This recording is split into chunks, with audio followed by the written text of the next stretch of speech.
Gravity may not be a fundamental force of nature.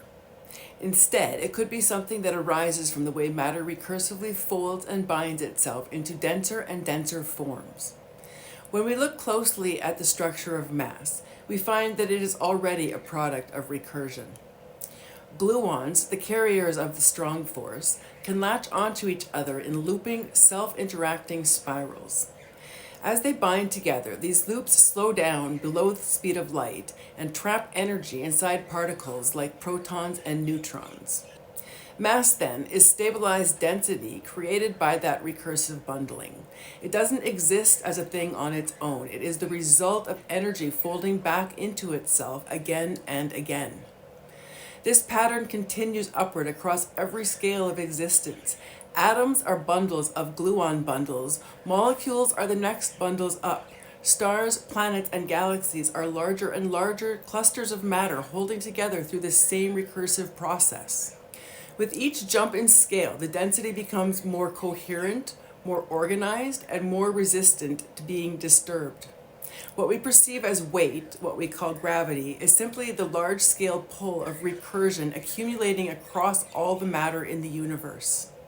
Einstein's theory of general relativity captures this beautifully, even if it doesn't describe the inner mechanism. Dense structures, deep recursion wells, bend the space and time around them. The more recursively layered something is, the more strongly it shapes the path of everything nearby. In regions of high recursion, time slows down because that density resists the external flow of change. Gravity is not pushing or pulling, it is geometry responding to recursion depth. This explains why gravity has always resisted unification with the other forces. The strong, weak, and electromagnetic interactions are all true gauge forces. They operate through particle exchange and field interactions. Gravity doesn't behave like that. It isn't a particle-mediated force at all. It is the feedback effect of matter becoming ever more recursively dense. It lives in a different category. If this is true, then several consequences follow. Gravity may not only depend on how much energy there is, but on how coherently that energy is organized. Systems like superconductors or Bose-Einstein condensates, where matter becomes highly ordered, might show slight deviations in gravitational behavior.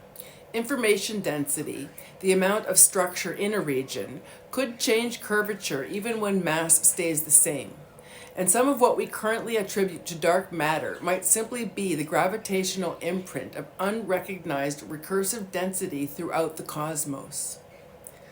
All of this leads to a simple, powerful picture. Gravity is emergent recursive density. What we call gravitational attraction is the geometry of matter continuing to bind into deeper and deeper recursion. It is the universal expression of coherence, the way energy organizes itself and influences the path of everything around it. Gravity isn't a force waiting to be unified. It is the continuation of the same recursive binding that gives matter its mass in the first place. It is the structural truth of density expressed through space and time.